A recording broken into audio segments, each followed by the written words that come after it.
Hello, folks. This is Chris Jansen.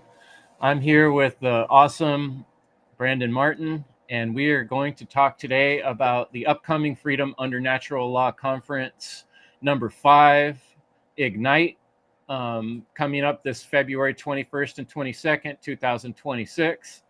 And Brandon Martin is one of our star presenters who's going to be part of this fantastic event online conference. If you haven't yet signed up, go to freedomundernaturallaw.com and get on the email list. And so you can receive updates and such. We're going to be putting out some new graphics very soon.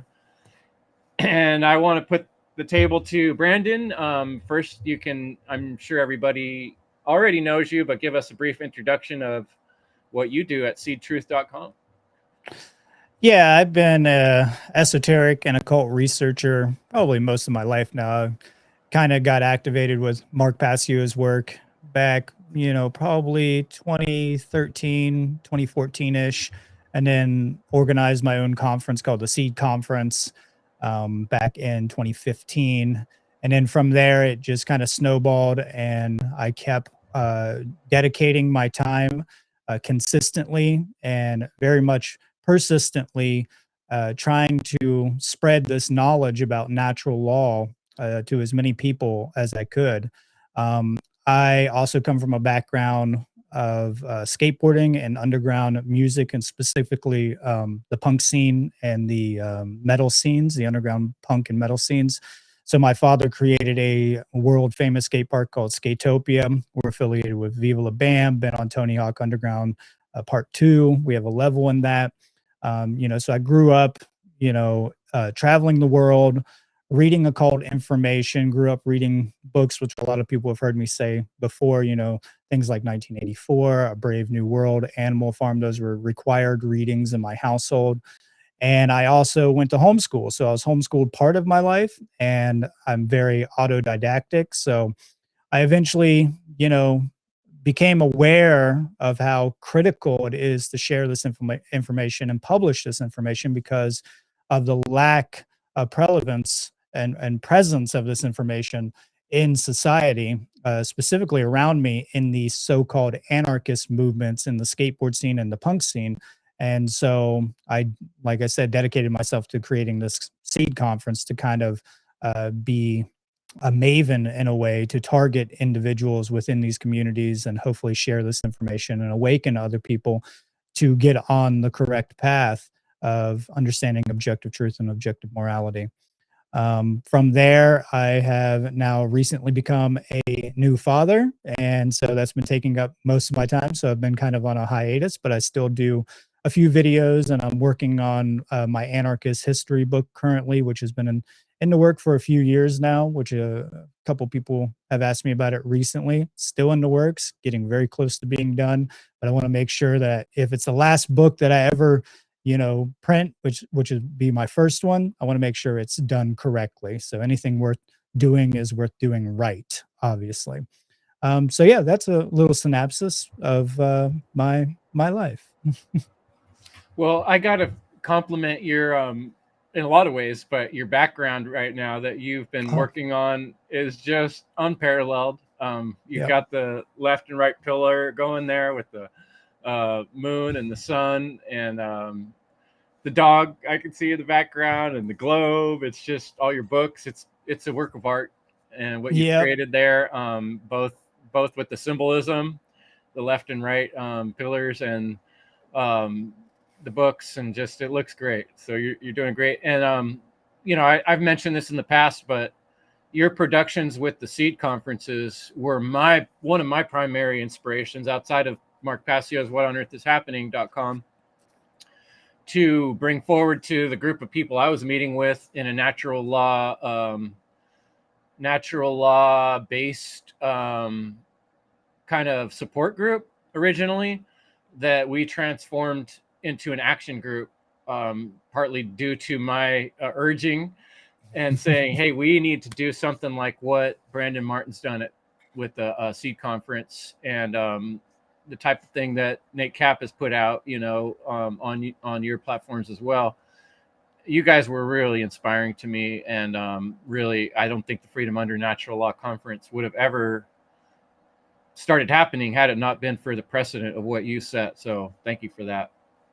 Oh, thank you for noticing, and thank you for doing what you are doing, because that was the whole plan and agenda. Is the whole point of it, was to get other people to start doing these conferences themselves. Right. And then, taking from that Sound Path to Freedom, some of the organizers of that event, gave thanks to us, saying that Freedom Under Natural Law helped create that. So we're giving birth to beautiful children that are then giving birth to other beautiful children of truth, morality, and natural law teaching going on out in the world. And so getting back to Funnel 5 and what you're working on, I was recently pretty excited to see you sent me over a thumbnail. And so you actually have a topic and a presentation you're already immersed in. Can you tell us a little bit about what you're planning to share at Funnel 5 Ignite?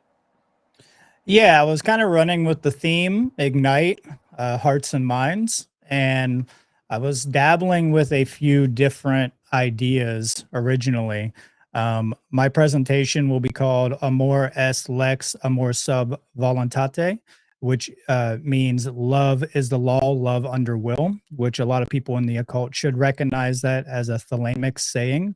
So I will be talking about a lot of things to do with thelema, but more specifically, just the underlying philosophies of the occult in general, which are preserved in many different models, and Thelema just happens to be one of those models. I picked Thelema specifically because I wanted to bring forward the heart, mind, guts trinity. And so I'm going to be talking about this in a method and in a way that you can actually practically use and understand these things. So it should be pretty interesting. The subtitle is called An Esoteric Initiation of Love, Will, and Law. So, of course, we'll be getting into natural law as well. One of the main things that I tend to focus on, though, currently is trying to get people out of this, uh, conspiratorial mindset that everything within the occult is negative, bad, and immoral.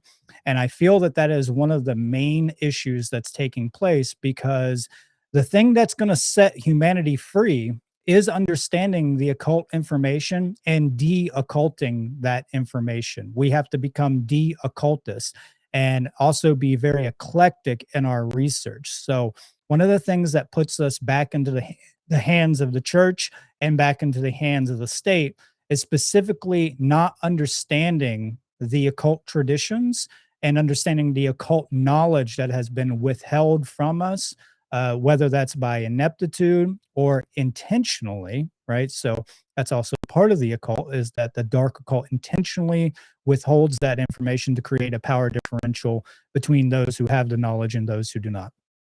So I feel that a lot of people tend to focus specifically on the sensational idea of the occult, specifically ritualistic murders, a lot of how there are a lot of people inside of occult secret societies that have led to the creation of the state and who are influencing the state behind the scenes. And these things are all true.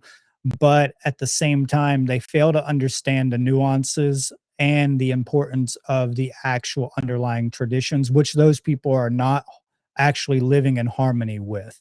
And that's very important to understand, is that it's one thing to be involved in some clandestine group. Usually you can get involved very easily now. For example, you can become a lodge mason by also, going and signing up for, the army or the Marines and stuff like this. And they will elevate you into a master degree very quickly, because they feel that that is, service to the greater good. And that's a corruption. That's an example of a corruption within the lodge system. But it's not a corruption of it's not a demonstration of the actual pure tradition that's underneath that originally was there to preserve freedom, to preserve sovereignty, to teach and initiate people into the cosmic laws and into things like natural law.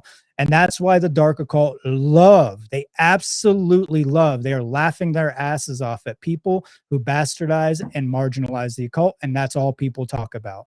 They think it's all bad. Freemasonry, Thelema, Rosicrucianism, whatever it might be. It's all bad. Don't look over there unless you're bastardizing it and marginalizing it. So that's something I'm going to be trying to focus on, which I've been trying to do in the past few years. Because really, this is all about understanding the hidden knowledge, and natural law is a hidden knowledge. In fact, my last series that I did, which I'm still working on, it actually, I go into talking about how we're all de facto occultists, and that everything in nature is literally hidden from us specifically so that we can grow and understand and develop our mental faculties, our reasoning, our emotional sanity and stability. And so a tree doesn't come out readily and tell you how it works. You have to study it through a scientific method, through the trivium method, through many different forms of being able to observe, test your hypotheses, and then confirm them and validate them. And that's what occultism is. Every scientist throughout history has been an occultist, and every spiritualist has been an occultist. They're not really separate like we've been taught. And so that's really what this presentation is going to be, getting into, is heart-based consciousness aligned with action being your guts, and getting out of this really retarded way of thinking about the occult.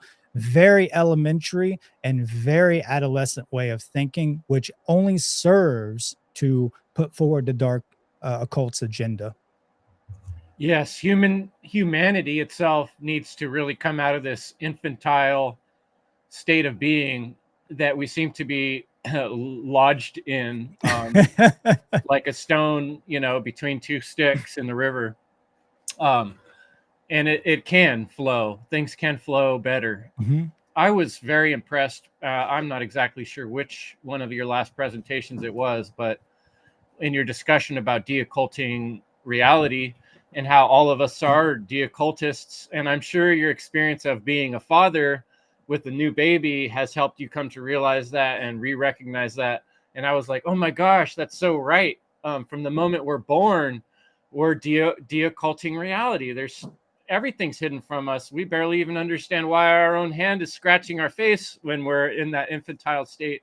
And here we see that that's where most of humanity is, on a mental, psychological, and moral place. And so it's our job, it falls upon us to help educate just like we would our own child. So I'm curious if that, becoming a father, I'm sure that played into it, but is there something else, specifically events, actions that have happened in the past few years that have put your attention so strongly on the de-occulting aspect of, and the Lema, bringing these particular topics forward? Is there something specific that has inspired these topics? I'd say the main thing for that episode you're talking about was actually becoming a father. That definitely gave me a perspective of being able to, you know, being able to understand how our consciousness works here. And I already had a good understanding of that, but actually watching it being develop and grow and see how this being is interacting in this world really, and specifically if you've been initiated into the occult and you understand this knowledge, then you can correlate it and you can say, oh, that's what this being is doing. And you can put it to the test every single time. It's the same thing. It's no different. And it's for all beings here, really, that have the capacity for intelligence. Animals do the same thing, when they come out. When they are birthed into this universe, into this world, they have to understand how to operate here at the level that they are meant to, within their purpose, their nature, that they are meant to develop for, right? And I'd say the other thing is there's we've got a lot more attention in the community. Not enough, obviously, but we've got a lot more attention in the past few years. I've always said when I first started, it was like a desert out here, but now there's a lot of people coming into the networks, And when you have a lot of people coming into it, it's a positive, and there's also some negative things because you never really know who these people truly are and where their allegiances may lie. You don't really know all these people. So we have to be very, very careful about it because what I've seen is a lot of turncoats, straightforward. Just a lot of people that come in, and next thing you know, they're Trump supporters, or next thing you know, they're, Democrats or state supporters again. They're not really against the state or against slavery by the nature of the virtue of it. They're against it because it's a notoriety thing. They're against it because of an emotional whim, not because they have the scientific understanding of that thing. And that's what the occult can give you and demonstrate to you is why you can justify, which in philosophy it's called an epistemic justification, that the state is completely illegitimate and why it can never be legitimate based upon the foundations of its nature, of its ontology. And so the occult helped me to understand those things because it preserves things in a model that can, and this comes from all traditions, that can teach you about the laws of the universe. And one of those laws happens to be natural law, which is about the moral law for moral conduct between, human beings beings with the capacity for holistic intelligence and the understanding of right and wrong, objective right and wrong behavior, obviously. Um, so I think that is a big motivator. And then also just seeing people online constantly just attacking. I've been personally attacked because I happen to wear, occult symbols. I've had people attack me about the symbols in my house for the well-being of my child. I've had so much flack because I happen to be a student of the occult, and they have been indoctrinated and mind controlled at many levels. Deep-seated conditioning to fear the occult. So anything that has to do with it is completely negative, and you shouldn't have any touch to it at all. You shouldn't touch it at all. You shouldn't have any connection to it at all. You shouldn't have occult books in your library. You shouldn't know it at all. And that's the biggest issue, is that people don't study these things. And I mean, I don't know how much better I could say it. Like, you need to study these things to understand these methods. First of all, you're going to understand mind control. You're going to understand abuse victim relationships. You're going to understand the natural laws, the cosmic laws, and you'll see a lot of corruption in the occult traditions. That's true. You distill that out, you distill the impurities out of those, and then you take what is actually true and correct and moral, and you put it into work in your own life, and you integrate it into the self. You do your shadow work, and then you integrate that, and then you activate yourself, and you go out and you do something with it to help other people do the same thing. Well, you're such a good speaker that you're consistently answering questions before I can ask them, which shows just how I on get par that a you lot. are. And you said, I don't know if I can say this better, but it's clear to me that your ongoing challenge and self-work that you put in front of yourself is to do exactly that, Yeah. to keep trying to figure out how to say it better. And you're doing a fantastic job of, because I've been listening to your work since way back in the S.E.E.D conferences, the early ones. And so I've seen your progression, how much better your speaking has become. And not to say it wasn't great before, but you keep stepping it up in your visuals, in your presentation style, and your way of covering things and explaining to people. We called this funnel coming up Ignite.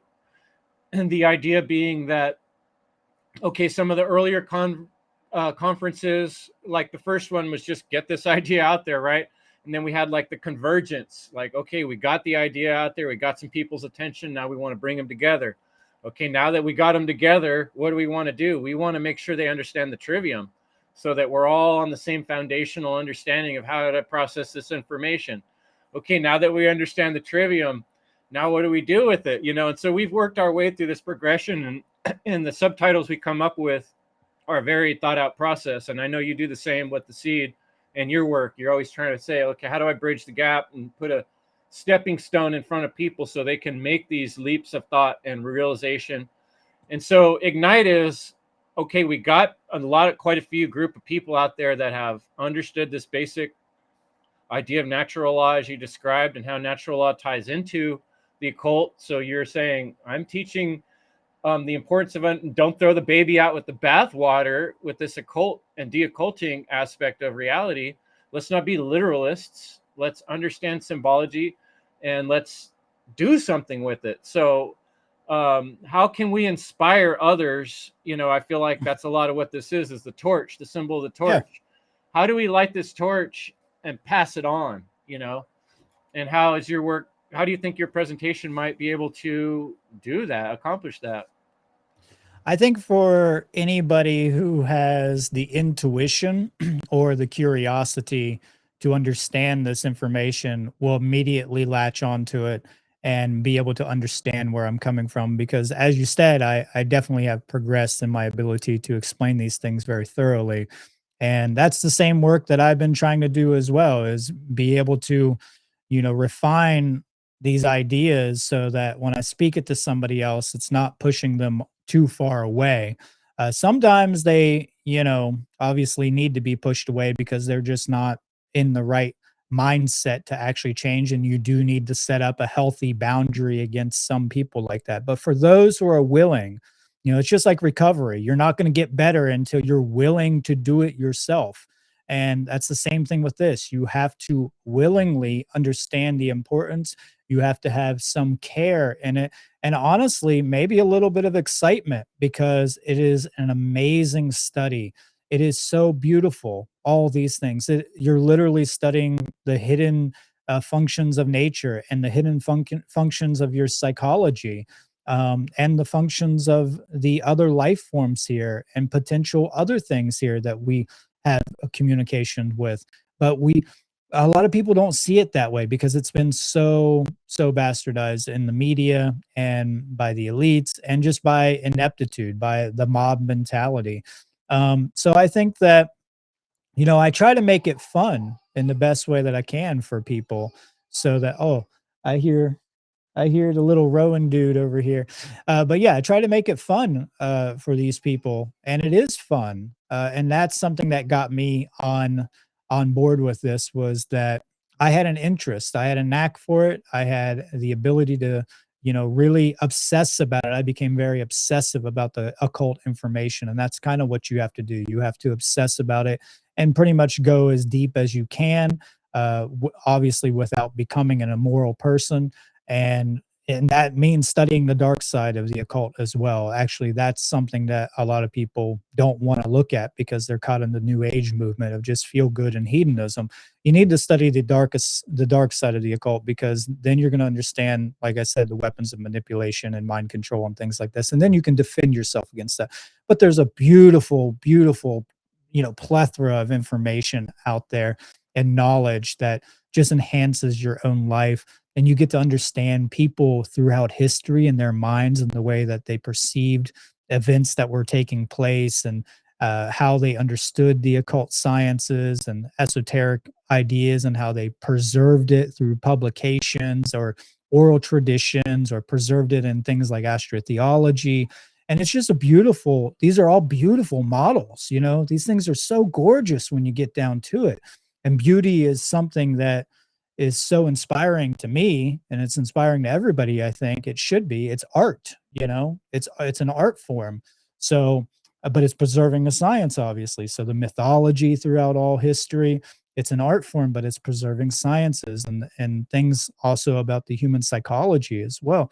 So I think that's part of it, is having fun with it. Get in there, dive into it, have fun, swim around. The word that comes to my mind there is passion. And I've always Yeah. thought, how apropos is it that Mark Passio's name sounds like passion? Passion. One Yeah. of the I've always ways he said that really too. spoke to me through his vigor, excitement, anger, emotional outpours. Sometimes it made me realize, back when I was trying to discern, listening to all this information, this guy is speaking with passion, and that's something that I respect. And I strive towards that. I respect that, and I get that from your work, and I know that my other co-organizers of FUNL have continually wanted to ask you back to the FUNL conference, because that comes through. with the way you present and the way you do your work is that you have a great passion for it. And I think that is inspirational. And just you being Brandon and sharing that passion that you have to understand these things and to grapple with these tools and learn how to better grapple with reality is what that really amounts to. Having the tools to wrestle with reality gives us an edge in this Yeah. reality, and it gives us power, and we want to pass that torch to others. And so I don't think you need to explain, but it's still cool to hear you do that, because I think you just do it naturally with your passion.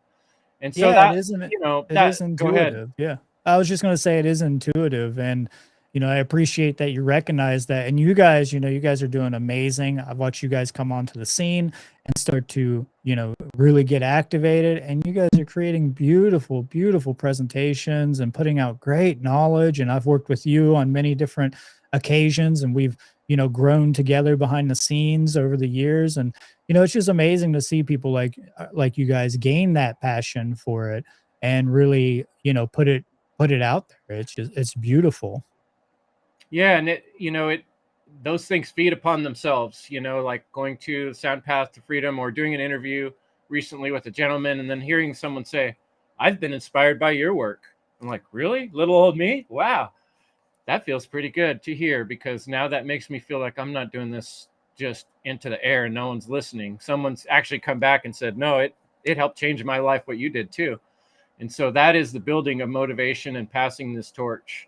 So the last question I kind of had on my list, and specifically having to do with FUNL and your presentation and your work in heading towards this coming up conference, is if there's one aspect or one crucial part of your message that you really want people to take away, what do you think that might be? Hmm. That's a good question. I would say that the main thing is that you're not powerless to create change in this world. One of the biggest methods of manipulation is to make you feel inferior and that you do not have the power to influence things in a positive manner, that things are just so out of control that no single individual could ever hope to, make a change at a level that is significant. So why even try? So they go into this apathetic and pretty much a self destructive modality, which prevents people from actually getting activated. And I hear that all the time. I hear people that really understand this information and then they're just like, but what can I do? Or, I don't like the way my voice sounds, some, insecurity or something like this. But the main thing is that you are powerful and you are not alone. You're not alone out here. We're all out here working together. And it's very important to understand that, this process is not about ego gratification, because that is an ego thing that is preventing an out of balance ego thing that's preventing people from, it's conditioning, it's mind control, but it's also a self influence and self perpetuated prophecy, you could say, from the ego. And it's like, hey, you can do something. Like, don't prevent yourself from actually attempting, because it's better to put it out there and just allow it to grow and manifest the way that it's naturally meant to. It's another thing to like put an expectation onto other people where then you get extremely and vehemently enraged because they're not doing what they should be doing, which is listening. And I understand that because I come from that place. I get really enraged sometimes about people not understanding natural law after it has been handed to them. But that's the process. That doesn't stop me from doing it, even though other people aren't listening. Actually, it motivates me to continue to do it. So I think people are really, in a way, frail to the degree that one little thing that doesn't go their way because they have such an ego attachment to the expectation of the outcome prevents them from either doing it or from pursuing it any further after they've started. And so yeah, you're not powerless to create change, and you're not alone. Those would be the two main things, because like as I said at the beginning, you're already doing the occult work. You just need to hone it and fine tune it and get better at it and increase your skills with it. and then put it out there. You got to publish material. And I mean, that's how I came into contact with this work, was because people published material, you know? They wrote books, they wrote essays, articles, made documentaries, they spoke to other people about it. They did zines, they put it in art, specifically art, music, you know, all these forms of media. And that's what helps other people awaken. And you never know, you really never know how powerful of a message or what your message might influence in the future. You know, you never really know. It could be some random kid that runs across your song that's talking about natural law, or your artwork that, you know, has a deep symbolic message in it, and it could transform that individual's life. But if you didn't put it out there, if you didn't do that, then that individual is completely lacking that opportunity for growth, especially if they're being withheld from that growth naturally by the elites and by the dark occult. And that is what literally what is happening. So don't stop, get activated, do something. Hell Just yeah. do it. Go for it. Yeah. I love that. I've always loved the word initiative. Hmm. And I know you've brought that up in several of your presentations, talking about initiation and the process of initiation, you know, being honest with ourselves. But, you know, I always think of initiation in terms of taking the initiative is a very self-driven, you know, it's having an idea, a plan, a goal that I thought of. You know, maybe I was inspired by Brandon, or I was inspired by Mark, or I was Hmm. inspired by Will, or whoever, Logan, you know, but I took the initiative to say, you know what, I want to do my own episode about this topic and think it out and say it for myself with my own slides, so that I can feel more confident about that. And when I put myself through that process of taking that initiative and saying I want to do that, setting that goal and doing it, I come out the other side on a whole nother playing field of understanding, or perhaps even having to go hit the books again, realizing I didn't know what I thought I knew, because when I started presenting, I was hitting obstacles. And if you don't take the initiative, what happens is you wind up in default settings of our world, which are evil. The default settings of our world currently are evil. And if you are a literalist, you try to look at everything literally, or just do what you're told, you're going to end up doing evil, being part of evil, and going through that evil press of, you know. So yeah, that's all beautiful and inspiring, and I hope people do take the initiative.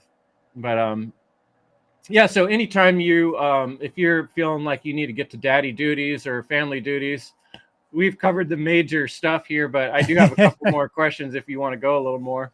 I think I might be okay. I think she was just getting him a bottle. So I think we're good because I don't hear him anymore. So we can do a few more. Cool. Because you know what, you got me to thinking about having a kid. You know, I was having Oh, this thought earlier in our convo, and I remember this specific moment when my daughter was really small, and she used to do this game. They both did it, and I've seen other people's children do it as well. Like you start bringing them to the dinner table to eat with you, right? And we had those little chairs that would connect to the table, and they'd have their little like napkin, you know, so they're oh yeah. Yep. The mess, and bib. they get done eating Yeah. their food faster than we would, and they just kind of get to playing. And inevitably, especially if someone was visiting, but inevitably at a certain age, the child starts taking things off their table and just dropping it onto the floor, kind of Yep. looking at you like, pick it up, right? And Pick then, it you up. know, if Yep. you're the first person, you pick it up for them, they drop it again, you pick it up for them. And it's easy to kind of start thinking like, oh, this little person's just playing with me. They're just watching me get their stuff for them. This is funny. But then I had this deeper realization that there's something else going on here. And what I called it was gravity testing. When you're de-occulting reality from infancy, you're testing things over and over. If I pulled this thing up in the air and I let go of it, it falls.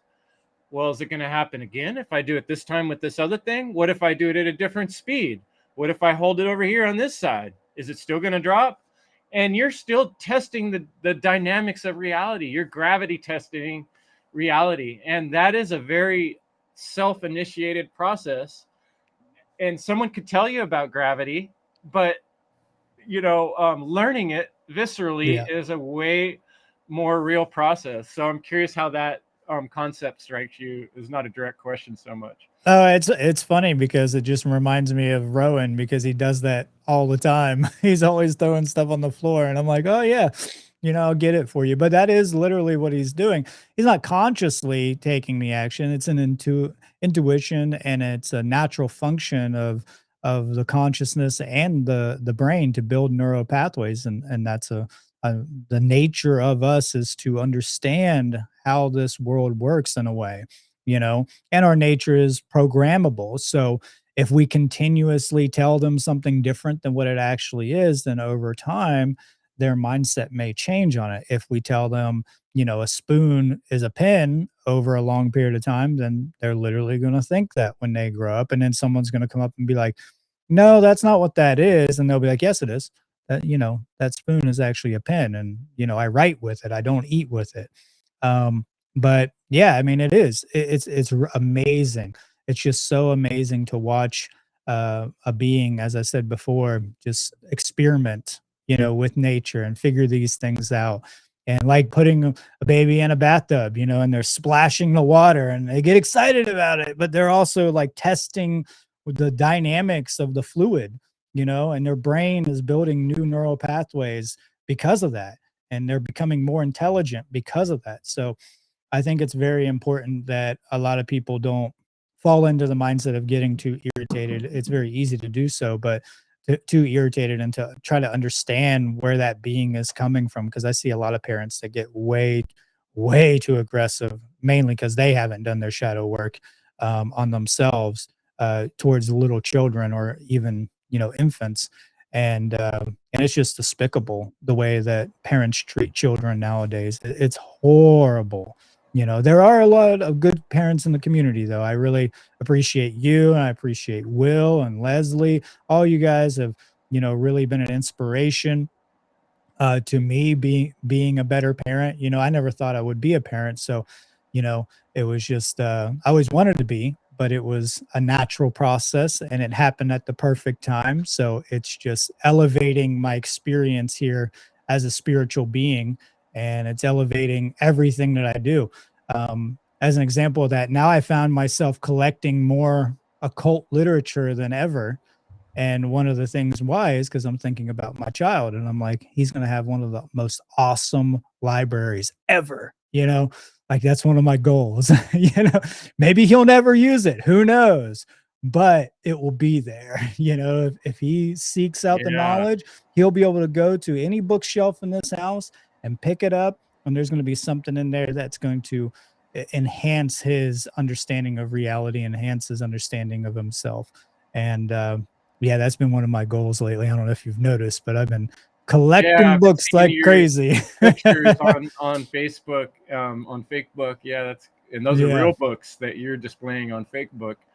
Yep. Um, and On Facebook. Yep. I love certain aspects of Facebook as much as it is, what it is. But Yeah. Yep. Yep. the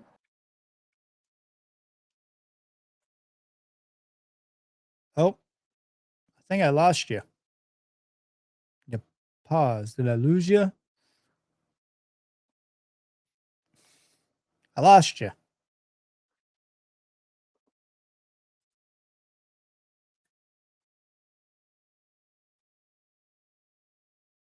Maybe it's me. Is it me?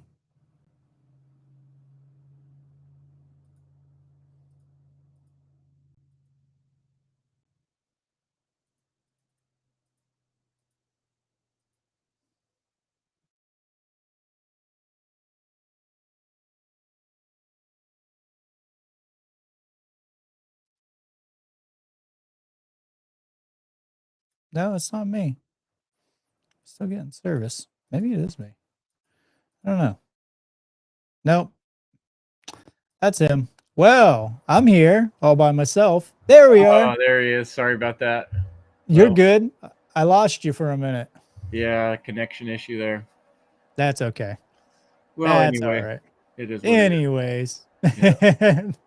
it happens. There's internet gremlins all over the place, man. Glitches and lessons. Yeah, I guess what I was going to say next though is that for me, that whole progression of learning and being a parent and watching it, it's like there's so much learning in that, and it's like it's very interesting that nature itself has lessons all built in. And I was just talking about this with the last person I interviewed, Woodrow Martin, how nature's lessons are built into it. I've always thought of nature as God's Bible, like the divine Bible. Like religion teaches that, oh, here's this book with these words that we're going to say is the divine word of God. But I've always said my Bible is reality itself, is nature, and natural law and reality itself are exactly that.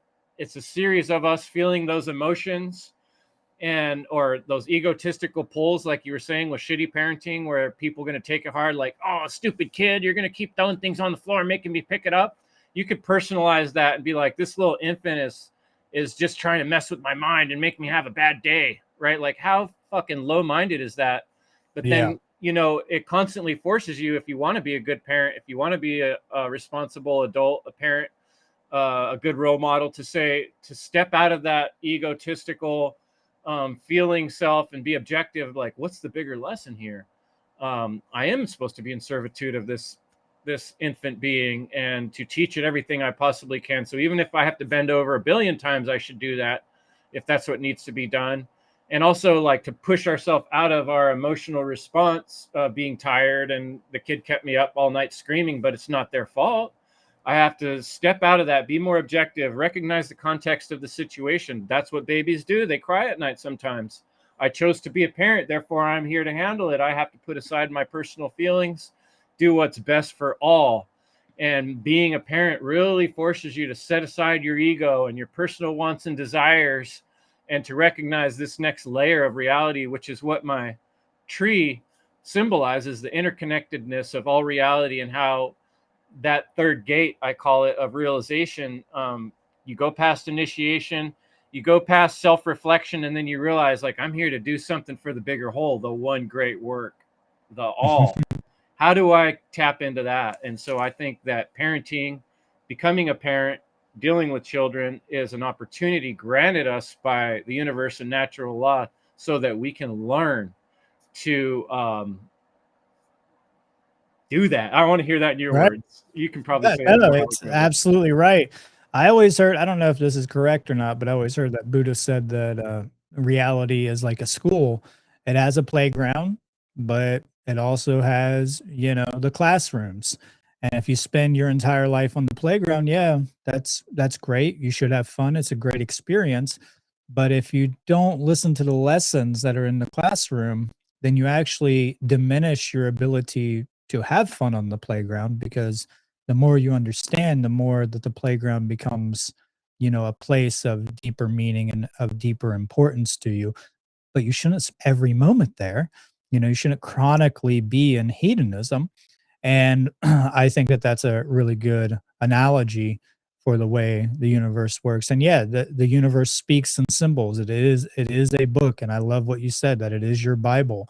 And when we come to understand that we do have the capacity and the mental faculties that allow us to understand the way that the universe is relaying this information to our consciousness and how to put it to use, then we will get better results because of that. Because that is, if we're willing to live in harmony with the correct answers that we come to. A lot of people are recalcitrant towards those answers because it goes against the way that they are either conditioned to believe that they should, or it goes against the way that they want to behave, because it teaches them that, yes, there are boundaries here and that you need to, respect those boundaries. That's what the magic circle is all about. It's all about understanding that, that's what natural law is. It's a boundary condition, it's a magic circle. And then you have your own interpersonal boundaries, your own magic circles that you have to draw out for individuals. Circle is a very powerful symbol. And we have to understand that, freedom doesn't mean the the absence of all boundaries. that's a horrible definition of freedom. And in fact, if that's what it means, that means that slavery is just fine. You might as well just accept it, because that's what slavery is an immoral boundary set, a not correct boundary set, you know. But there are boundaries that we have to have within the dynamic of manifesting freedom, which is that I do not transgress upon another individual's rights, life, or liberty in any way. And so a lot of people don't like that because they are selfish. They don't want to take responsibility for it. And they personally are social Darwinists. They love to be the most ruthless and to get one over on their fellow man. That's how people end up in the dark occult traditions. That's how people end up in the state. There's a psychological attraction for them because they don't understand these things, or they do, and they refuse to accept and live in harmony with them because they're just fucking bad people. That's just all there is to it. They're just bad people. And there are going to be bad people. Got to learn to deal with it. Got to learn the principle of self-defense, you know? But yeah, I think it's just a beautiful, beautiful experience that we're all coming together right now to share this information. Yeah, I mean, I enjoy a lot of aspects of life. I share, like Mark Passio said in his recent shadow work seminar, there's a lot of moments or days where I wake up feeling depressed about where we're at humanity, or I'll see messages or I'll see negative comments online or whatever, and it'll get me down for a minute, but I am bolstered and re-encouraged every time that I put more work out, or I spend time with someone like yourself, or meeting with the Freedom Under Natural Law or the One Great Work Warriors. And I think it really helps just to put that focus back into what are we here for? As far as I'm concerned, this reality really is a testing ground for us to learn natural law. And I think context, that's one of the terms I'm really going to focus on in my funnel presentation, is context, because I think that's a huge part of the problem. And I think it really goes back to the early learning stages of childhood, like we talked about, like an infant. A lot of people have not actually, in their context, one way to look at it is a fiction book versus a nonfiction book. I would imagine that you are similar to myself in that I actually prefer nonfiction books over fiction books. Not to put down fiction books, but I see our life, our reality, as a nonfiction book. Like we were saying, nature is the Bible, right? Nature is the Bible. It's a nonfiction book.